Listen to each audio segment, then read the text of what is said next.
Hola, buenas tardes. Vamos a dar inicio a nuestra clase del día de hoy. Iniciamos con la ponencia de María de los Ángeles y si hay alguien más que quiera exponer su artículo, adelante. Posterior a esto, iniciaremos el examen. Ángeles, ¿estás por ahí?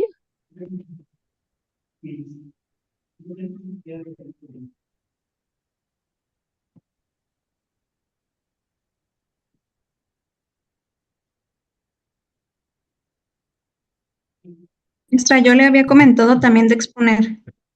Ah, muy bien. Sí, está bien. ¿De qué exposición, maestra? De su artículo.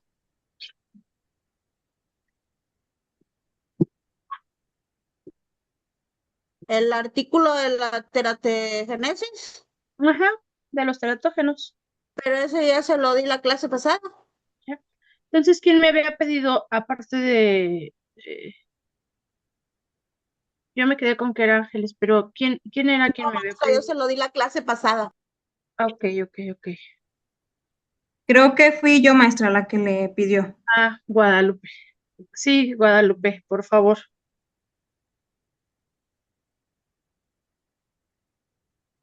¿Puede compartir la presentación, maestra, por favor? Claro.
No, vela.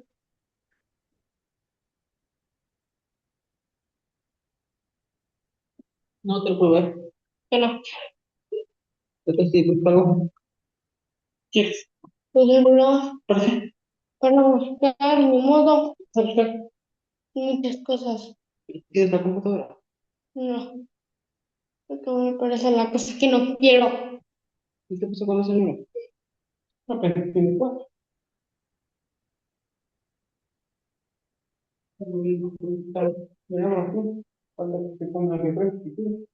¿Es esta Guadalupe? Sí, maestra, es esa. Ok. Chicas, por ahí tienen un micrófono abierto. Si nos hacen favor de cerrarlo para que su compañera pueda trabajar. Gracias.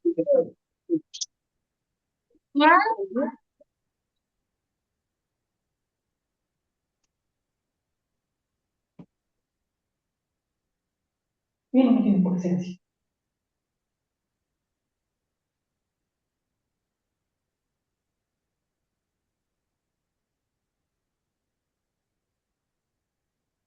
Adelante, Guadalupe, en cuanto tú quieras, por favor. Sí, gracias. Buenas tardes a todos. Mi nombre es Guadalupe del Carmen García Aquino. Y pues vamos a retomar lo que ya habíamos visto la semana pasada sobre la teratogénesis.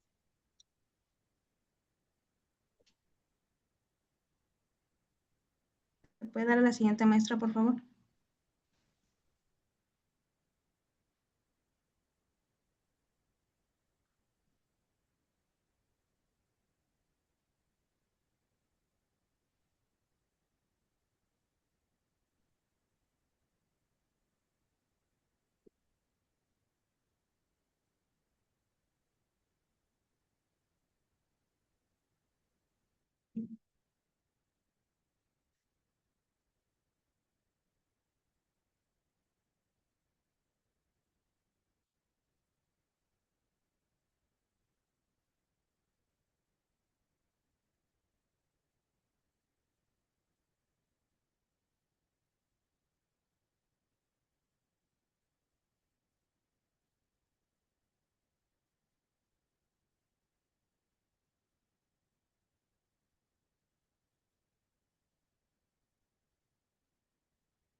Bueno, aquí tenemos que, como ya vimos la semana pasada, la teratología es la rama de la medicina y la biología que estudia las anomalías congénitas, defectos de nacimiento y malformaciones estructurales o funcionales en el desarrollo fetal.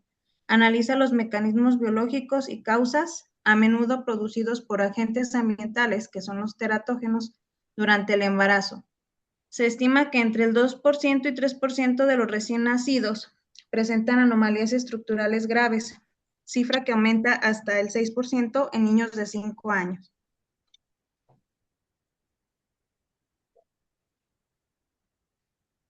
Aquí tenemos que un teratógeno es un agente externo, como pueden ser radiaciones, sustancias tóxicas, virus, o internos, que pueden ser, como ya los vimos también la semana pasada, como de la madre, que alteran el desarrollo fetal, especialmente durante la organogénesis, lo cual nos va a provocar malformaciones o deficiencias funcionales.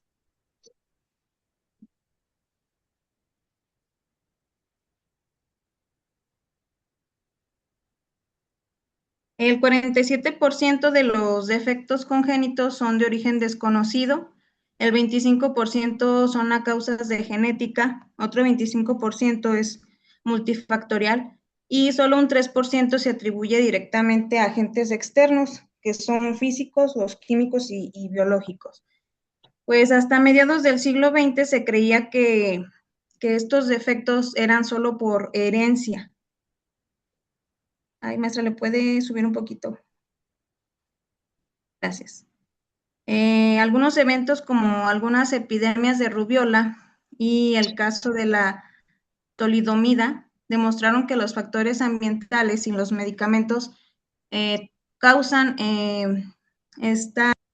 bueno, atraviesan la barrera placentaria y pues causan daños graves en el embrión.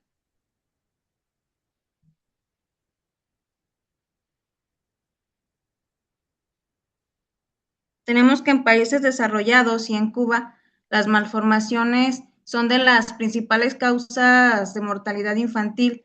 Esta es la segunda causa en Cuba desde los años 90. Además, tenemos que el 90% de los afectados sobrevive, pero de ese 90%, un 20% queda con secuelas permanentes y esto pues va a generar un alto impacto social y médico.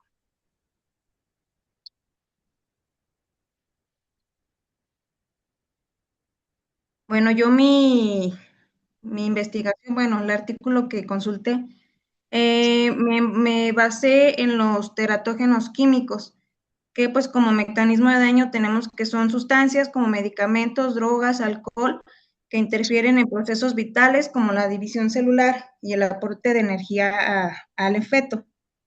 Como consecuencias físicas, la exposición a estas sustancias, bueno, va a provocar malformaciones en el sistema nervioso y otras estructuras, además del bajo peso al nacer y pues la mortalidad también.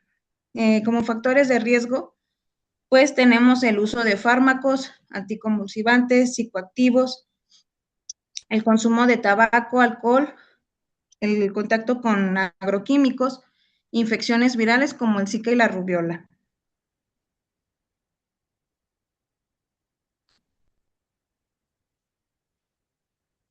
La semana pasada ya una compañera nos había hecho referencia a la embriopatía por isotretinoína. Yo encontré también un artículo diferente al de ella que nos hablaba sobre esto de la embriogénesis. Dice aquí la isotretinoína es un potente teratógeno, agente que causa defectos congénitos. Isotretinoína es derivado de la vitamina A, que se usa desde 1982 para tratar el acné grave. El consumo de durante el embarazo, especialmente en la segunda y quinta semana tras la concepción, provoca grandes malformaciones conocidas como la embriopatía por isotretinoína.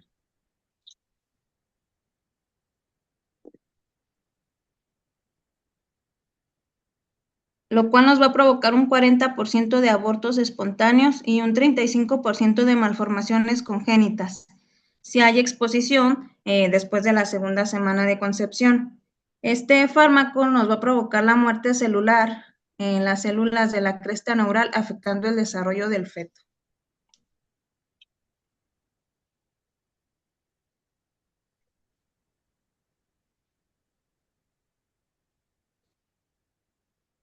Bueno, este fármaco altera la programación celular y provoca un exceso de apoptosis en las células de la cresta neural, lo cual afecta el desarrollo del sistema nervioso central, la formación del ganglio trigémino y puede alterar la morfogénesis cardiovascular.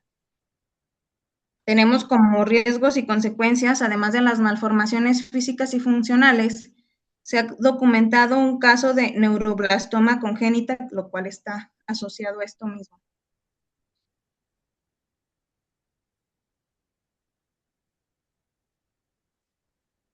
Bueno, decía en el artículo que pues esto es una una condición 100% prevenible.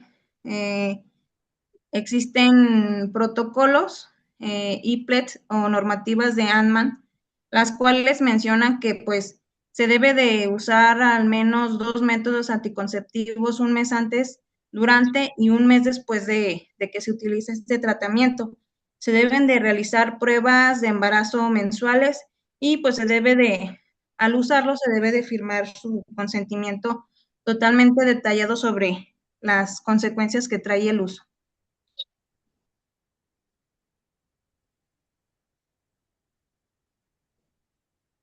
Bueno, en el artículo pues venía el siguiente caso clínico, que era un recién nacido con graves defectos en el sistema nervioso y el rostro debido a la exposición prenatal. Un recién nacido fue prematuro de 29 semanas, presentó malformaciones severas en el sistema nervioso central, incluyendo ventriculomegalia grave y agenesia de cuerpo calloso, tras el uso de la isotretinoína por parte de la madre durante el periodo periconcepcional. El paciente pues presentó microcefalia y bajo peso al nacer, desarrolló el síndrome de dificultad respiratoria por membrana hialina, requiriendo reanimación, ventilación y antibiocoterapia. Y pues ahí se ven puse unas fotitos que venían sobre cómo las apariencias físicas de este bebecito.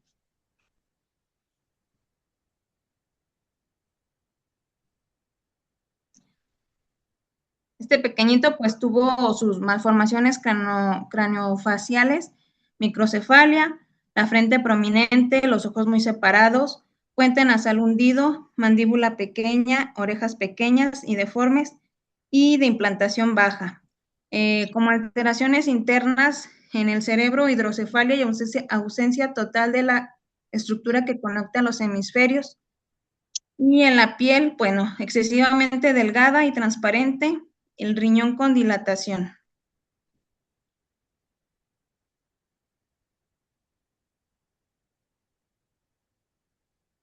Como complicaciones clínicas, pues el bebé presentó incapacidad para regular su temperatura y episodios repetidos de falta de respiración.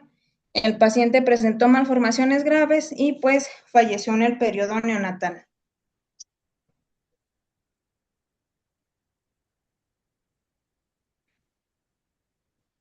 Bueno, y aquí pues yo concluí, pues tenemos varios factores teratógenos que nos pueden llegar a causar una repercusión en el crecimiento y desarrollo de nuestro embrión, que a futuro nos llega a formar o se llega a considerar una vida humana. Considero que algunos de los factores pueden ser prevenibles de acuerdo a la ideología y a los principios de la persona. Un embarazo bien planificado conlleva el hecho de querer llevar un desarrollo adecuado del embrión para evitar repercusiones o una malformación. La mayoría de las personas creemos que el hecho de procrear una nueva vida no tendrá algún problema, y es ahí donde no estamos preparados para alguna anomalía.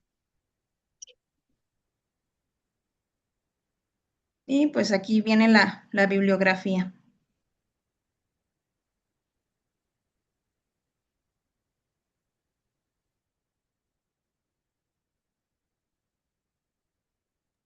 Listo, maestra, gracias.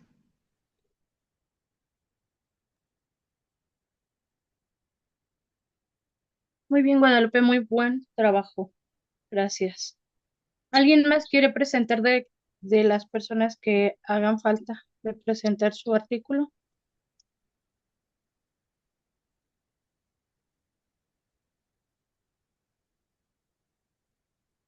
Nadie. Yo, maestra, pero se lo envié como en PDF. Soy Pilar Hernández. ¿Lo envió a correo? Sí. Ok, lo busco y lo proyecto. Deme un momento.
Ahí lo pueden observar. Sí, maestra. Ok, adelante, Pilar, en cuanto Sí, usted maestra. guste. Bueno, yo soy Pilar Hernández y les voy a hablar de los teratógenos. En este caso, encontré este artículo donde habla de los medicamentos, que serían los principales teratogénicos, sería la talidom- talidomida, la isotretinoína, el ácido valproico, la warfarina, las tetraciclinas y el litio. En el artículo nos habla principalmente también de los medicamentos teratogénicos como los IECA y los ARA2, que normalmente son los que se utilizan para la hipertensión arterial. Nos comenta el artículo que no son recomendables tanto en el segundo y el tercer trimestre, ya que es cuando se empieza a formar, como ya habíamos visto, todo el proceso del embrión. Y bueno, aquí nos dice que estos medicamentos nos pueden causar daño o malformaciones en el embrión o feto durante el embarazo. Entre los que tenemos como los ECA están el enalapril y el captopril. Y nos dice que los efectos en el feto puede ser daño renal, los oligodramnios, que es el poco líquido amniótico, la hipoplasia pulmonar y en algunos la muerte fetal. También encontramos los ARA2, que son el losartán y el valsartán, y pues estos nos producen insuficiencia renal, oligohidramnios, retraso en el crecimiento y en algunos ya también la muerte fetal. Y bueno, nos dice que como medidas de prevención, pues en el embarazo hay otras alternativas para manejar la hipertensión. Se tienen que suspender estos medicamentos, ir a tu consulta de control y pues obviamente no automedicarse. Entre algunas de las consecuencias generales que tenemos por usar estos medicamentos, pues se encuentran las malformaciones congénitas, los problemas neurológicos, el retraso en el crecimiento y el aborto espontáneo. Y como les comentaba, pues el momento de mayor riesgo sería los primeros 3 meses de la gestación. Y bueno, eso sería todo, maestra.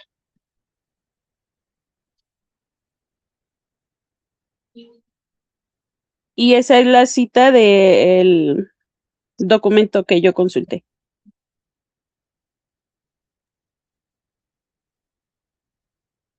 Muy bien, Pilar. Muchas gracias. Muy interesante también, ¿no? A veces utilizamos los antihipertensivos porque tenemos pacientes ya con trastornos de hipertensión o con antecedentes de hipertensión y no ponemos atención que hay que cambiarle sus antihipertensivos, ¿no? Porque podemos dañar a nuestro embrión.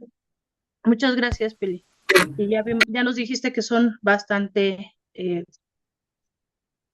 las malformaciones que se consideran con estos antihipertensivos. Sí, más que nada el peligro que tenemos llega una mamá y dice, pues soy hipertensa y toma medicamento y muchas veces, pues ya sabemos, ¿no? La carga de trabajo y demás, nunca le preguntamos qué tipo de medicamento. Y si el médico lo pasa por alto, pues la señora se sigue tomando el que ella ya ha tomado siempre. Sí, claro, porque ella considera que es mejor que lo tome a que no lo tome, pero también cuando hacemos el conocimiento del resto del personal de salud que esto es patógeno o que podemos ocasionar un daño a futuro, una complicación de un embrión, pues también le ponen atención a ello, ¿no? Nosotros como médicos tenemos a nuestra aliada, que son ustedes las enfermeras, y que ustedes siempre están al pendiente de todo eso, ¿no? Al menos yo sí me apoyo mucho de mis enfermeras para las situaciones que a veces por el exceso de trabajo no alcanzo a observar. Siempre agradezco que me hagan la observación ellas, ¿no? Porque a veces hay cosas que nosotros por la demanda de servicio, por la falta de tiempo, por la falta de atención, también debo decirlo, no nos damos cuenta, ¿no? Y ellas son las que de repente me dicen, doctora, se le fue esto, ¿no? Doctora, se le fue el otro, y se agradece, pero eso es cuando ustedes tienen el conocimiento de ello, ¿no? Cuando nosotros transmitimos ese conocimiento y doctora o doctor, tenga cuidado porque su paciente está embarazada y es hipertensa, ¿no? Y está tomando losartán, por ejemplo, está tomando captopril. Entonces, sí es importante. Bienvenida, O a Maribel. Maestra, también a veces cuando se realiza la entrevista con el paciente y se registran, se miden los signos vitales y se registran y nos damos cuenta que la paciente trae hipertensión, ya sea diastólica o sistólica, y es cuando preguntamos, ¿usted se conoce enferma? Y nos dice no, a veces lo niega o se le olvida y es cuando hacemos la información con usted y usted ya va con una más directa a la entrevista con el paciente y ya nos empieza a ver qué medicamentos va a indicarle, tomando en cuenta pues las semanas de embarazo que la paciente refiere o reporta el eco. Sí, claro, nosotros hacemos el interrogatorio más dirigido, ¿no? Porque a Sí, veces, por ejemplo, el paciente no sabe qué es una hipertensión. Si ellos dicen, sí, no, es que usted me dijo que yo era hipertensa, pero a mí nada más se me sube la presión, ¿no? Pues es lo sí, mismo, pero ellos a veces no saben. Por eso es importante conocer también la comunicación efectiva. Y la comunicación sí. efectiva, pues, es transmitirle la información a nuestros pacientes con el lenguaje que ellos entiendan, ¿no? Hacerles saber lo que ellos toman como un lenguaje coloquial. Nosotros tenemos un lenguaje técnico médico que a veces lo empleamos y ya no nos damos cuenta, ¿no? Porque es nuestra forma de expresarnos en nuestro área laboral Sí. con nuestros compañeros. Entonces, a veces nosotros creemos que es cotidiano porque para nosotros es un lenguaje que manejamos de manera cotidiana, ¿no? Entonces pensamos que el paciente a veces nos entiende y a veces no. Y tiene razón, hacemos un interrogatorio dirigido cuando ustedes así lo mencionan, ¿no? Cuando le tomo los signos vitales, pues 2 o 3 veces ha venido con la presión alta. Fíjense que algo Sí. así me pasó apenas en estos días. Llegó una paciente por atención por una mordedura de perro, nada que ver con la presión. Y entonces después de la tercera consulta, hasta después de la tercera consulta nos dimos cuenta, las enfermeras y yo, que la paciente llegaba con presiones altas por ahí de 150, 160, 100, 140, 90. Entonces, hasta la tercera consulta nos dimos cuenta. O sea, sí le tomamos los signos, pero pues por la demanda del trabajo no lo dejamos pasar por alto, ¿no? Ni ellas ni yo hasta que ya yo dije, a ver, hoy viene con la presión alta, voy a verificar las notas anteriores, efectivamente. Una paciente que se diagnosticó hipertensa y que ya no se sabía hipertensa, ¿no? Pero a veces pasa, a veces pasa. Sí, sí, Son errores humanos. Muy bien. sí. ¿Alguien más va a exponer su tema, chicas? Chicos, creo que somos puras mujeres en el grupo. Sí.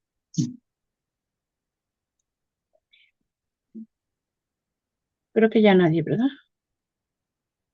Entonces, les voy a compartir la liga del examen aquí en el chat del grupo y también en el chat del WhatsApp. Cuando ustedes ingresen a su examen, si ustedes lo cierran, ya no les va a volver a dejarlo abrir. Se corta hasta donde ustedes hayan respondido. Por ejemplo, si le dan 10 respuestas, les va a contar las 10 respuestas y ya no lo van a poder abrir. Podrían volver a ingresar, sí, pero se duplica el examen. Entonces lo anulamos, ¿de acuerdo? Es muy sencillo, son 40 reactivos, es de opción múltiple. Quien vaya terminando envía su formulario de manera automática. Yo recibo su examen con su nombre. Es importante que pongan su nombre, por favor, porque a veces solo le colocan el correo, pero su correo pues no tiene relación con su nombre y luego me cuesta trabajo para poder calificar, saber de quién era ese examen, por favor. Entonces, ¿dudas, preguntas hasta aquí? Entonces, maestra, yo voy a contestar mi examen por medio del celular. Ok, en su situación, lo que va a suceder es que cuando usted ingrese a la liga, seguramente la va a sacar de la clase, o sea, de aquí de la plataforma, porque no son compatibles. Entonces, no se preocupe en actividad, aunque usted trabaje su examen en su celular, sin problema, ya no es necesario que se vuelva a conectar a la clase. Conforme vayan terminando su examen, pues pueden ir abandonando la sala. El día de hoy, lo que nos resta de clase lo asignaremos para realizar nuestro examen. Vamos a iniciar el próximo bloque de materias con lo que es el proceso enfermero con atención al paciente pediátrico y control de niños sano. ¿De acuerdo? Por si quieren empezar a leer algo, adelante.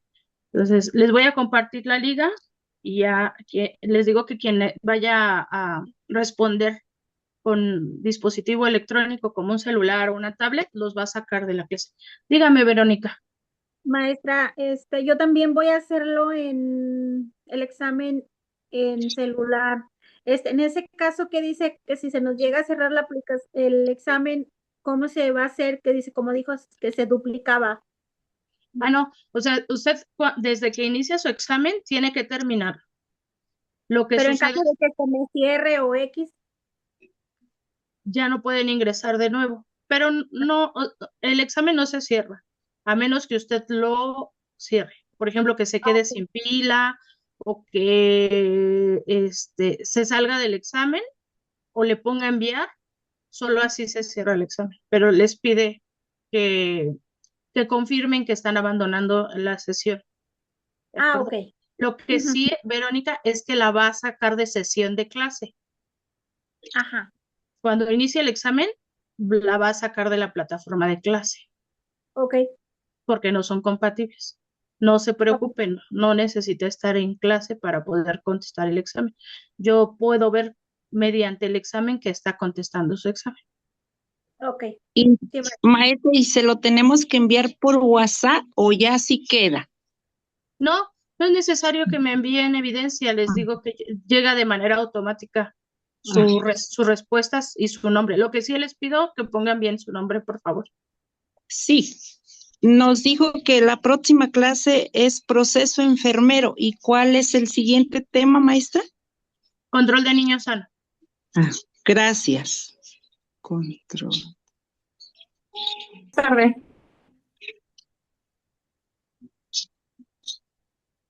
Okay.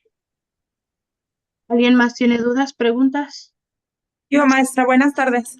Hola, buenas tardes, Silvia. ¿Qué le iba a comentar? Yo salgo a las 10 de la noche de trabajar. Ya cuando llegue, yo voy a abrir mi examen y ya se lo envío. ¿Sí está bien? Está bien, Silvia. Sí, gracias, maestra. Nada más que cuando ya lo empiece a realizar, tiene que terminarlo, ¿eh? Sí, está bien, maestra, gracias. ¿De qué? Ok. ¿Alguien más, chicas? ¿Nadie? Ok. Bueno, les comparto la liga. De todos modos, yo voy a permanecer aquí pendiente. Si requieren algo, aquí estoy pendiente.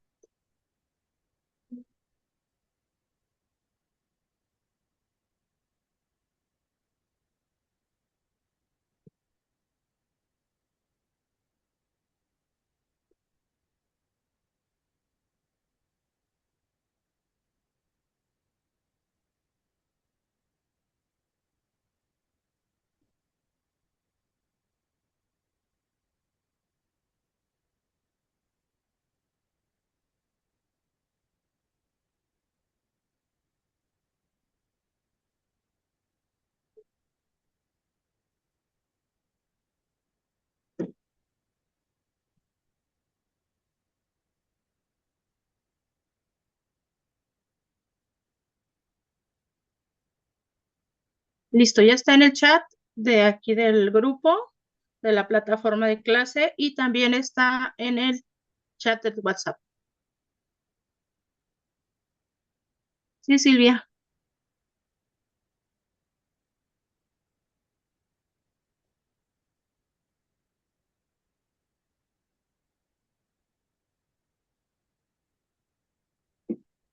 ¿Y aquí a dónde me voy?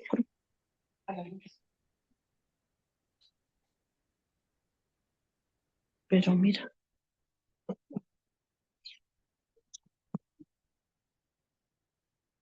Vamos a ver.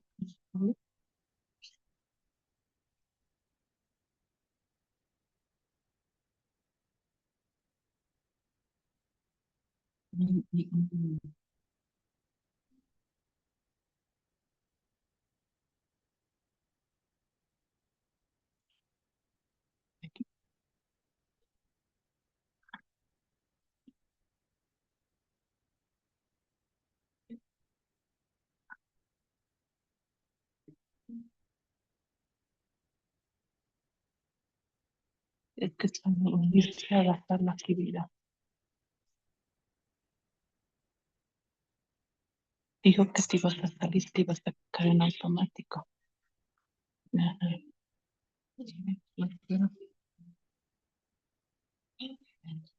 4:36, 4:37.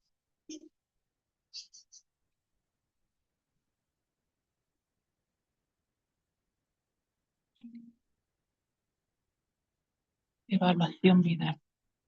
Aquí dice el nombre.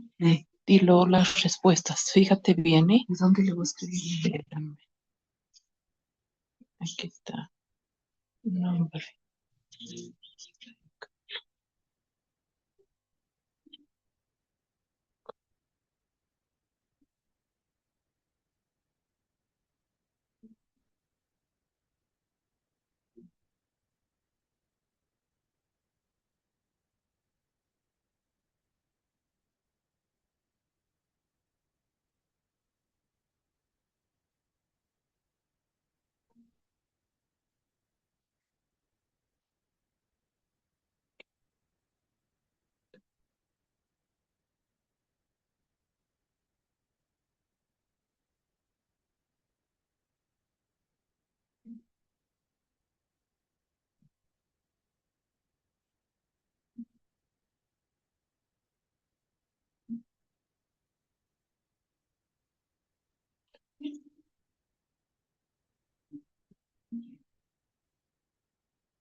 Navidad Baltasar.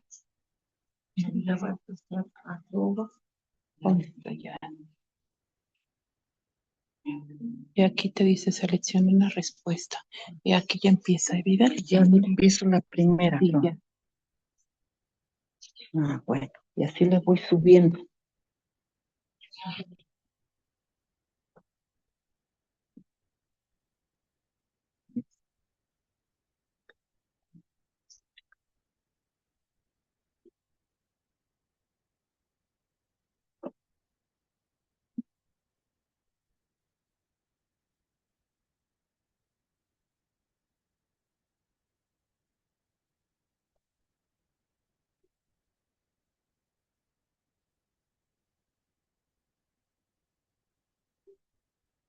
Ay,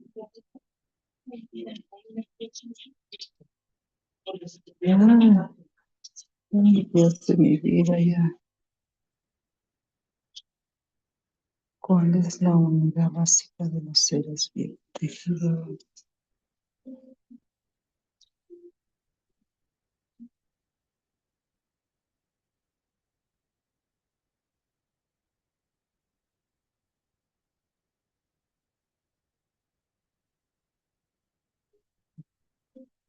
Actividad, por favor, tu micrófono. ¿Está prendido, maestra? Sí, por favor. Ah, dice que el micrófono. ¿Apago el micrófono, maestra? Por favor, gracias. Ah, dice que sí.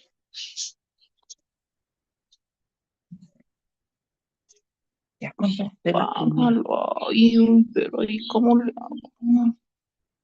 ¿Cómo le hago allí, maestra? No sé.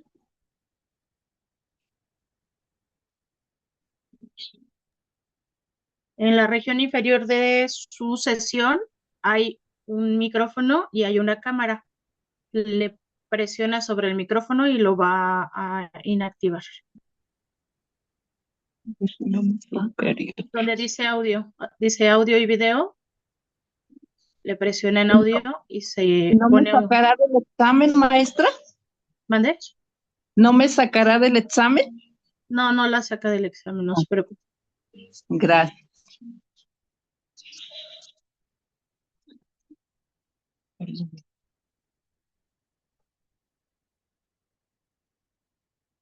Mm.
Sí, Maribel puede retirarse si termina su examen.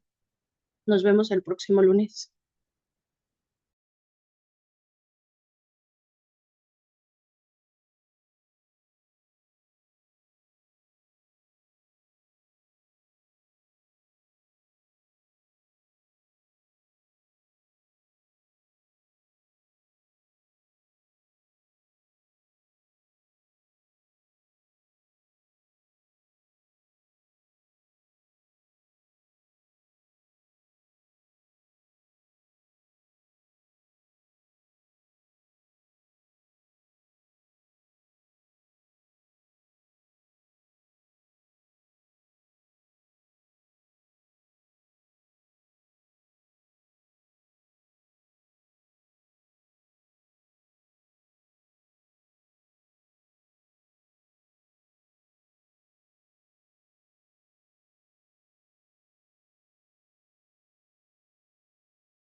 estando su examen. El examen no cierra hasta que usted lo concluye. Linda tarde, nos vemos la próxima clase.